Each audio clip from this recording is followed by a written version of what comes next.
All right, let's talk about something almost every athlete has felt, that intense pressure to perform. Today, we are going to dive deep into sports anxiety and figure out how you can step onto the field or the court or wherever you compete with some real confidence. You know exactly what I'm talking about, right? That knot in your stomach, your heart just hammering in your chest, your mind racing a mile a minute. You've trained for this for weeks, maybe months, but suddenly you're just full of doubt. Well, that feeling, that's what we're here to unpack. And the good news is, it's totally normal, and even better, it's something you can manage. So, here's our game plan. First, we're going to define what the anxiety of the game really is. Then, we'll unpack all that pressure. Where does it even come from? After that, we get to the good stuff, building your own mental playbook with real practical tools.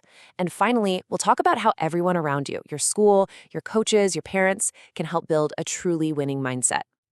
Okay, let's start at square one. What exactly is sports anxiety anyway? Let's define the challenge. So this is way more than just getting a few pregame jitters. We're talking about a nagging, persistent sense of dread that can creep in and actually make you perform worse than you know you can, no matter how hard you've trained. And here's the key. A lot of the time, it's all rooted in this deep fear of what other people might think, or just the simple fear of messing up.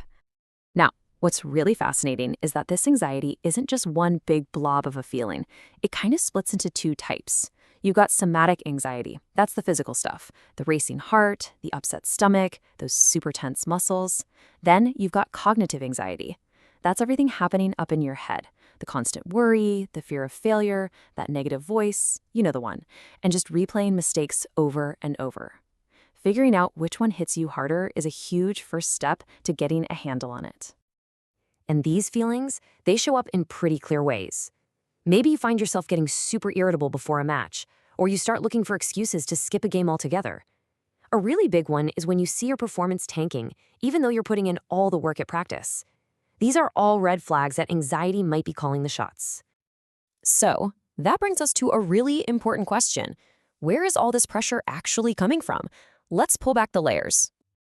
You know, a huge part of it is internal. It's that nagging voice in your own head that tells you you're not good enough, or that if you don't have a perfect game, you've failed. That kind of thinking, that perfectionism, it can be absolutely paralyzing, especially when the whole world seems focused only on winning instead of on just getting better. But of course, it's not all in our heads. A ton of pressure comes from the outside too, right? The weight of what your parents expect, a coach who only cares about the scoreboard, the fear of what your teammates are going to say. Heck, even just the feeling of all those eyes in the crowd watching your every move. It all adds up.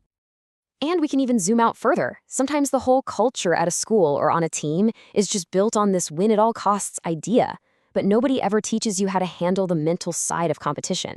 Then you add in your body's natural adrenaline surge right before a game and, well, you've got a perfect storm for anxiety. And check this out. This chart really puts it all into perspective. About 40% is that internal psychological battle, but that means 60%, the majority, is coming from outside forces. This just goes to show you that dealing with sports anxiety isn't about just being tougher. It's about understanding this whole complex mix of pressures. Okay, we've defined the problem, we know where it comes from. Now for the most important part, what can you actually do about it? Let's get into it. This is all about building your very own mental playbook. And here's the best part. The power to change this is totally in your hands. These aren't just some vague ideas. We're talking about proven, real-world strategies that you can literally start using today to take back control and build some genuine, unshakable confidence. All right, here is one of the simplest, but seriously most powerful tools you have. It's the 4-7-8 breathing technique. The next time you feel that anxiety creeping up, just stop. Inhale through your nose for 4 seconds, hold it for 7, then breathe out slowly through your mouth for 8 full seconds. Just doing that 3 or 4 times can literally hit the reset button on your nervous system. It works. Now this is a fantastic tool to use before a competition. Think of it like a quick mental warm-up. Before you play, just run through this checklist and rate yourself. It makes you pause and think, am I focused on giving my best effort, or am I obsessed with the final score? Am I being kind to myself in my head? It's a really simple way to get yourself into a much healthier headspace before you compete. And hey, there are so many other tools we can add to your kit. Try picturing yourself succeeding. Really see it in your mind. Or set small process goals, like I'm going to make 3 solid defensive plays, instead of just we have to win. And developing a calming pregame ritual, maybe it's listening to a certain song, that can create a powerful sense of control.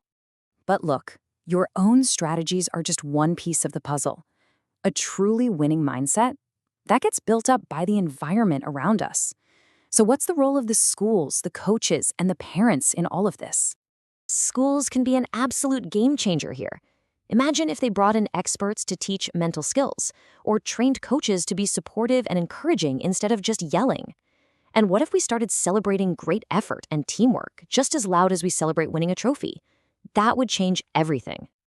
And for all the parents listening, the message is pretty simple. Your job is to support the effort, not just the result. After a game, try asking, what did you learn out there today, instead of just, did you win? And be a role model for resilience. Sharing your own stories about times you failed and bounced back, that can be incredibly powerful for a young athlete. This right here, this is the whole thing. This should be your new mantra. Say it with me. My effort defines my success. Success isn't about the number on the scoreboard. It's knowing you gave it everything you had. When effort becomes how you measure success, the fear of failure starts to lose all its power. So if there's one thing to really take away from all this, it's this. Competition is a tool. It's not supposed to be a final exam on your self-worth.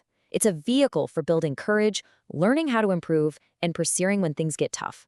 And when we focus on that, on the growth, not just the glory, we don't just perform better on the field. We build a stronger mindset for every single challenge life is going to throw our way.